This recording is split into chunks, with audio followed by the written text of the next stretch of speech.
And I was just having a moment of like, man, how far have we come, guys? Like, oh my god, I have a fly! What are you doing? Let's go! All in.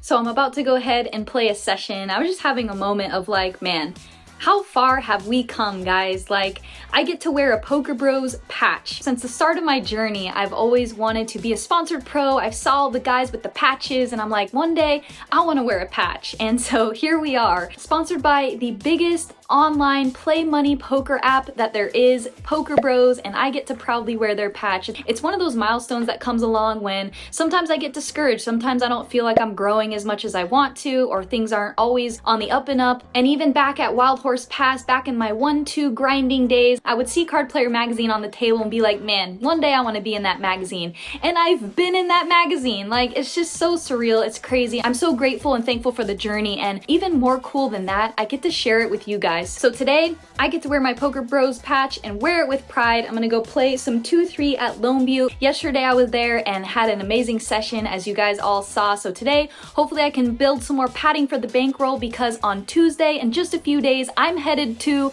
well, you guys all know, the World freaking Series of Poker, and it's gonna be a grind. I'm gonna be out there for over a month playing a bunch of tournaments, some cash games, and it's time to get out there and start grinding. It's gonna be grueling, but you know what? I'm here for it, and I get to share it with you guys. So, all right, let's head to Lone Butte, play a 2-3 session, 1,000 max buy-in. I'll see you guys there.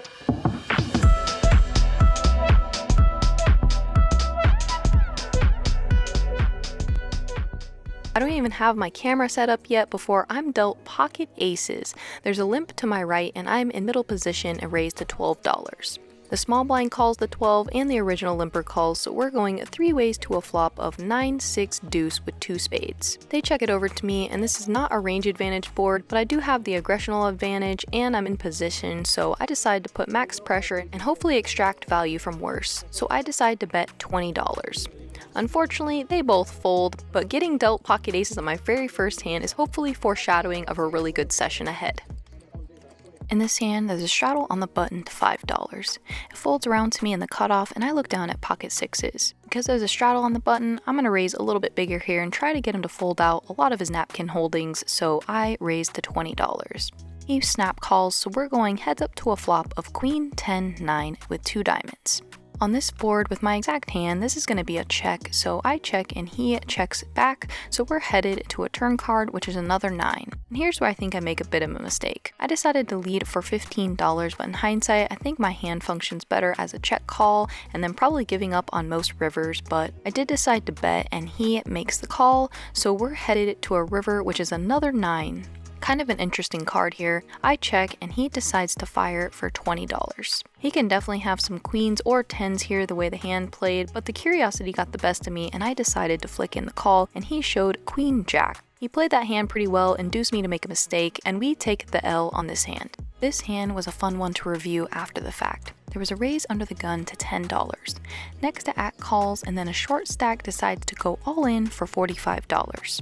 It folds around to me in the big blind, and I look down at King Queen of Hearts. Such a beautiful hand. This is one of those spots where I think all options are open on the table. However, I think the best one is to flat here, and I'll tell you why. In these games, it's very rare that you get 4-bet. People don't protect their value hands enough. For example, if I flat here, the under the gun player, if he has queens, jacks, or 10s, he might just flat as well. Another reason I chose to flat in this particular spot is because the under the gun player was a pretty competent player, and I knew he was capable of opening a wider range than most at these 1-2 games. The under the gun 1 player, in theory, should have a very strong range here flatting, but again, people don't 3-bet that much, so it's likely he just has a very marginal hand. With SPR being a little bit shallower here, considering we're $300 effective, I think 4-betting doesn't leave me much wiggle room post-flop, and I don't have a super nutted hand, but I do have a nice hand that wants to realize its equity. So I think in this case, my best option is to flat and realize the equity of my hand, knowing I'm probably not going to get 4-bet that often. And if I do, I can just make the fold, and we only lost $45 on the hand. So sure enough, I flat, the under the gun player flats, and the under the gun 1 player calls as well, so now we're going 4 ways to a flop with 1 player all in. Now, SPR is very, very shallow, and luckily for us, we get a flop that we're happy to get all the chips in. The flop comes King, Queen, 9, Rainbow. The only hands we're realistically losing to here are pocket 9s or Jack 10, and if they have Jack 10, so be it. We're not going to let this one check through as it's a pretty dynamic board and we have top 2 here, so I decide to bet $65. The under the gun player folds very, very quickly, and the next player to act thinks for a little bit, almost puts in the chips to call, and then pulls them back and decides to fold. So now I can pull my chips back and I'm going heads up against the all-in player. The board runs out, I flip over my hand thinking it's probably good, and he showed King 10 of diamonds. We scoop a really nice pot there. I would love to know what you guys would have done pre-flop, so let me know in the comments what would you have chose to do pre-flop and why. And don't forget, if you guys want to discuss any poker hands, tournaments, workouts, cooking, and pretty much anything, make sure you join my Discord channel. The link is in the description.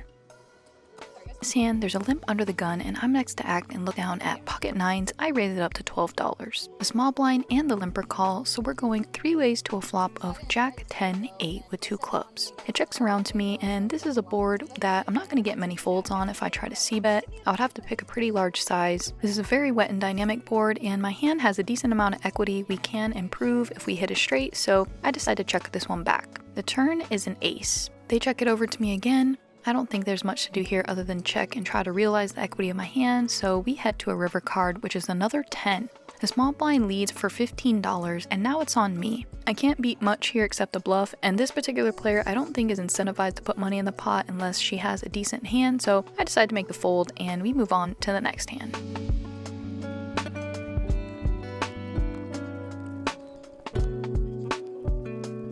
In this hand, I'm in early position and I raised a $10 with the beautiful 8-9 of diamonds. The hijack, cutoff, and button call, so we're going 4 ways to a flop of King 8-7 with 1 diamond. The flop checks around, so we head to a turn card, which is the 4 of spades. Checks around to the cutoff and he bets $18. I'm not quite convinced I'm beat yet, so I put in the call. The river is an offsuit 9, so now we make a very sneaky 2 pair. I'm not going to check and risk this getting checked down, so I put out a bet of $50 hoping to get called by any king. Unfortunately, he folds pretty quickly, but we scoop a nice little pot.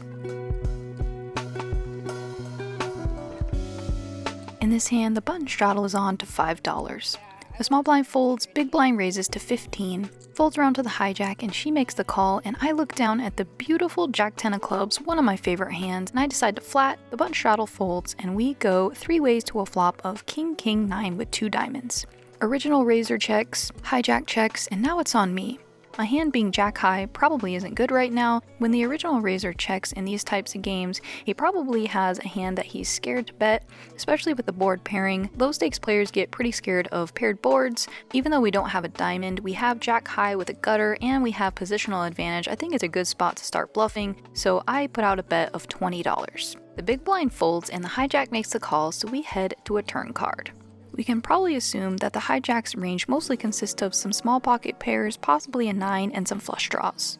The turn is a pretty bad card, it's the 5 of diamonds. She checks, and now I'm going to check this one back and hope to pick up some equity on a river card. If she checks to us on the river, I will probably be bluffing. The river is a pretty nice card, it's the 10 of spades, so now we have a pair. Now we don't have to bluff, but we certainly have a pretty good bluff catcher. But she decides to lead for $25. I didn't come this far to fold a pair on the river, so if she has a flush or trips, good for her. I flick in the call and she shows pocket deuces. So now we're picking up a little steam and winning some pots. Taking a quick break here. Won some decent pots so far, so it's been a nice session. Got a little bit lucky, played some pots kind of weird, but they paid off, so hopefully we can keep running up a stack. So in this hand, I had just come back from taking a little break, so I had to post because I had just missed my blinds. It folds around to me, and I already have $2 in there, so I can either check or raise. So I look down at King 10 offsuit, and I decide to raise it up being in the cutoff, and I make it $17, a little bit on the bigger side. The small blind and the big blind call, so we're going 3 ways to a flop. The flop is pretty great for us, it's King 5 deuce with 2 spades. They check it over to me, and I decide to bet $15. Only the big blind calls, so we're headed to a turn card, which is a 4. He checks, and this isn't a great card for my range, it's way better for his, so I decide to check and try to bluff catch rivers. The river is an offsuit 8. He checks, and now I have to assume my hand is good here. I think I can go for some thin value and maybe get called by a worse king, maybe middle pair, something like that. So I put out a bet of $20, and he decides to check raise to 60. In these games, if I call here, I'm usually just beat by some weird 2-pair, maybe a straight, something like that, but this bet just really didn't make sense. When I bet flop and then check turn, he doesn't know I'm gonna bet the river, as I can have a lot of air here a ton of the time, so just didn't make much sense to me. So I decide to put in the extra $40 and make the call, and he shows king 7 offsuit. So I was a bit surprised to see that hand. I guess he thought I didn't have a king, but that's why it's important on the turn. I can have some kings there when I check back, so it induced him to make a little bit of a mistake, and we scoop a nice pot.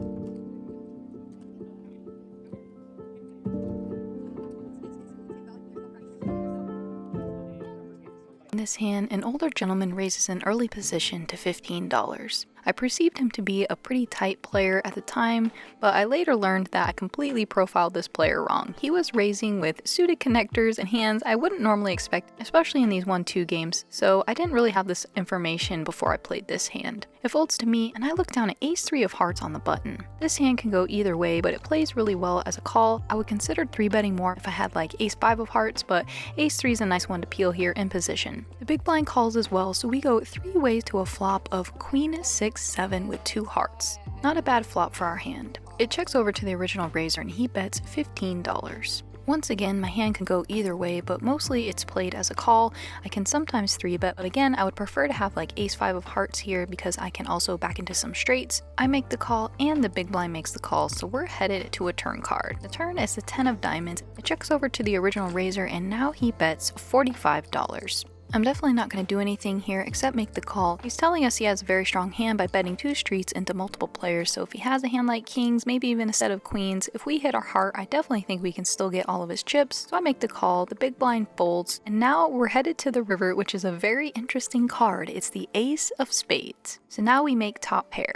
He checks it over to me, and when he checks, I think now his range consists of king-queen type hands, possibly pocket kings. With this ace coming on the river, I think I can bet here and get him to make a crying call with a strong hand, but like I said, I perceived him to be a little bit tighter than he was, so when I bet $75 on the river, he makes a fold very quickly, so I think he just had a very marginal hand, but we do scoop a nice pot there, hitting the ace on the river.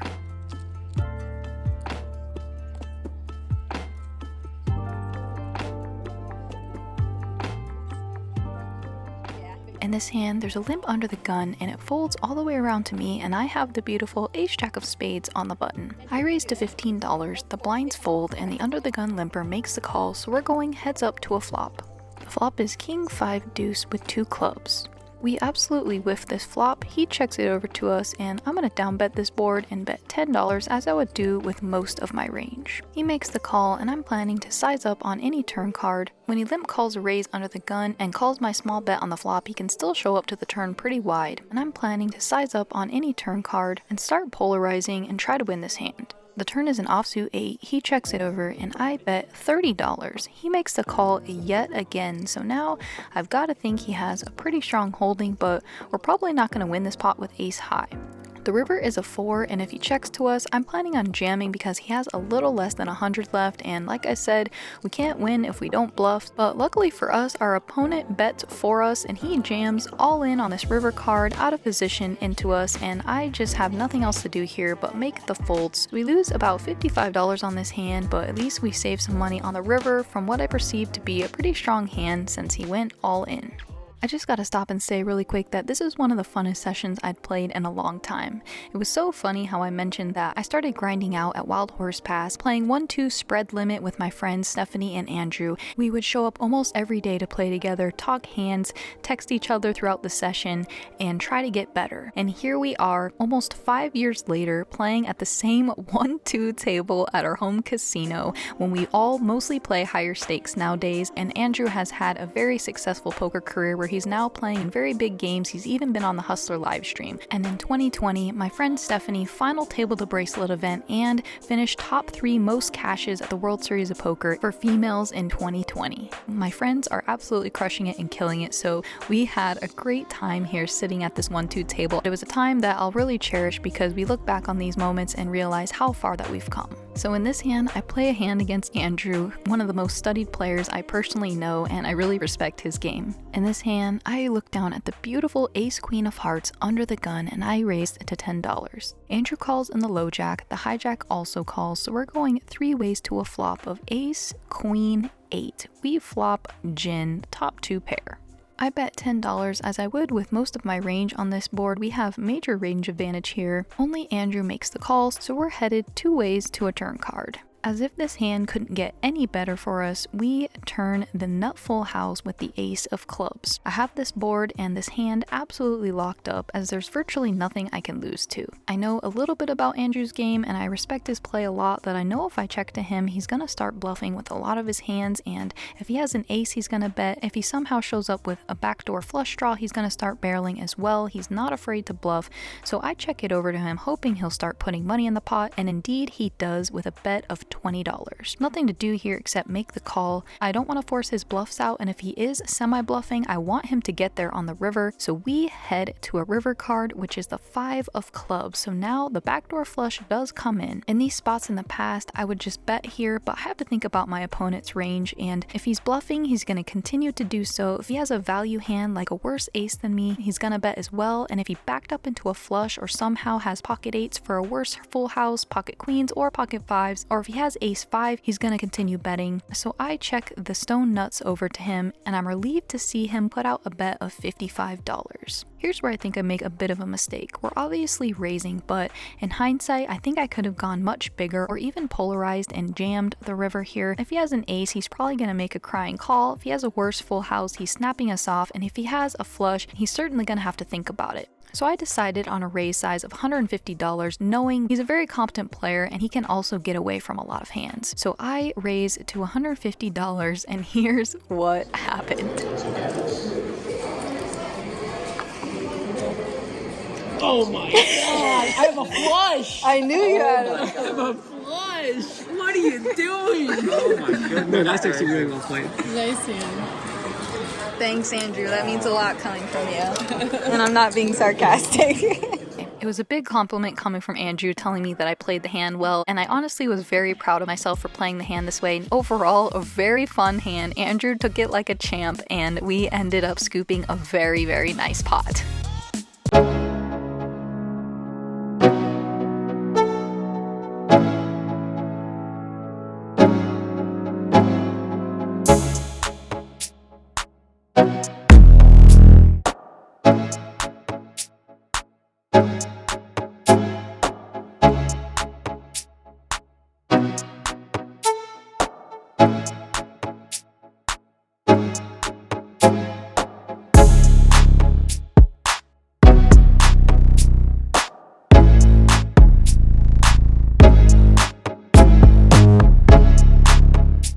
Funny, I started the vlog talking about my 1-2 days, and then there was no seats open, so I ended up playing 1-2 the whole night.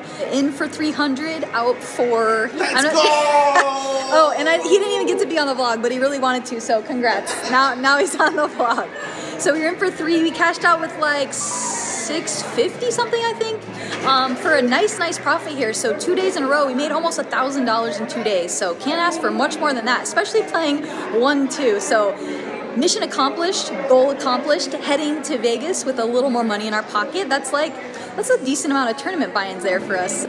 If you guys enjoyed the vlog, would you do me a huge favor and go all in and like, comment, and subscribe? It would mean the world to me. Remember, we're just getting started, and next stop, Vegas. I'll see you guys there.